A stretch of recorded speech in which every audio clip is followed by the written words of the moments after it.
কালকে যেটুকু কমেছে সেটা কিন্তু আবার বাড়তে শুরু করছে, কারণ গতকাল মধ্যরাত থেকে কিন্তু আবার বৃষ্টি শুরু হয়েছে, আজকেও থেমে থেমে বৃষ্টি হচ্ছে।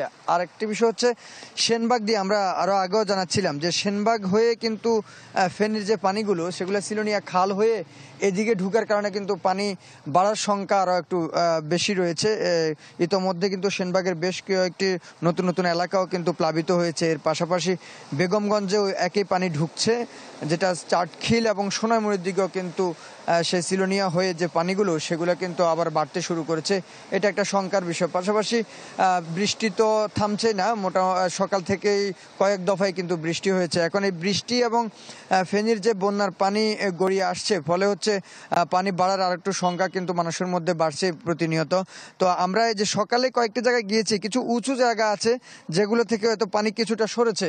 সব মিলিয়ে আসলে গতকালকের চেয়ে কিন্তু আজকে পানি আবার, মানে রাতে যতটুকু কমেছিল সন্ধ্যা পর্যন্ত বা সন্ধ্যার পর পর্যন্ত, সেটি কিন্তু আবার কিছুক্ষণ আগে যখন আমরা কয়েকটি জায়গায় ঘুরতে গেলাম তখন দেখলাম যে কয়েকটি জায়গায় কিন্তু আবার পানি বাড়তে শুরু করেছে।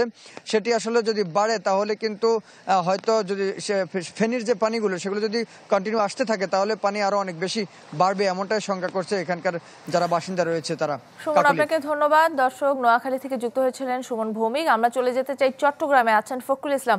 ফখরুল, আপনার পেছনে আমরা এখনো অনেক পানি দেখতে পাচ্ছি। চট্টগ্রামে যেহেতু জোয়ারের একটা বিষয় আছে, এই মুহূর্তে চট্টগ্রামে বন্যা পরিস্থিতির কি অবস্থা একটু জানাবেন আমাদের।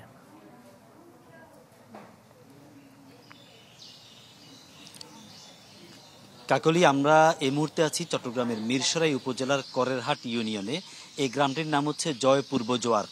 এখানে এই গ্রামটিতে পানি উঠেছিল স্থানীয়দের ভাষ্য অনুযায়ী কম বেশি 6 ফুট।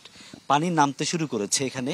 বিশ্বমানের থার্মিক্স রড, সালাম স্টিল থার্মিক্স, দেশের একমাত্র থার্মিক্স রড।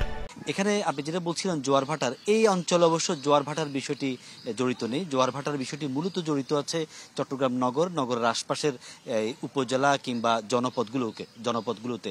তো এখানে যেটি বলতে চাচ্ছি যে মিরসরাই চট্টগ্রামের সেই যে উপকূলীয় এলাকা মিরসরাই এবং সীতাকুণ্ডের, মূলত সীতাকুণ্ডের কোনো কোনো জায়গায় বেড়িবাঁধ ভেঙে পানি প্রবেশ করেছে। আর এই যে মিরসরাইতে উজানের পানি, পাহাড়ি ঢল এবং বৃষ্টির পানি মিলিয়েই মূলত জলাবদ্ধতার সৃষ্টি করে। তো পানি নামতে শুরু করেছে। এখানে ঘরের একেবারে মাঝামাঝি পর্যন্ত পানি উঠে গিয়েছিল।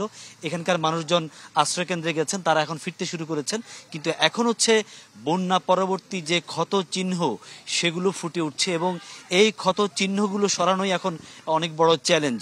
কারণ ঘর পরিষ্কার করা, ঘরকে মেরামত করা, কাঁচা ঘর অর্থাৎ মাটির ঘর হলে কিংবা বেড়ার ঘর হলে সেগুলোকে বসবাস উপযোগী করে তোলা, এই জায়গাগুলো এখন আসলে অনেক বেশি বিড়ম্বনা তৈরি করবে স্থানীয়দের মধ্যে বা ভুক্তভোগীদের মধ্যে। তো আসলে এখন কতটা চ্যালেঞ্জের সাথে সরকারি যে সহায়তা, জনমানুষের যে সহায়তা, স্বেচ্ছাসেবকদের যে সহায়তা, সবকিছুকে মিলিয়ে স্থানীয়রা চেষ্টা করবেন তাদের জীবনকে আবার যে ছন্দপতন ঘটেছে জীবনে সেটিকে আবার স্বাভাবিক জীবনে কিভাবে ফিরিয়ে নেওয়া যায়। কাকলি। ফখরুল, আপনাকে ধন্যবাদ আমাদের সাথে যুক্ত হওয়ার জন্য। দর্শক, নোয়াখালী এবং চট্টগ্রাম থেকে যুক্ত হয়েছিলেন আমাদের সহকর্মীরা, জানাচ্ছিল বন্যা পরিস্থিতির খবর।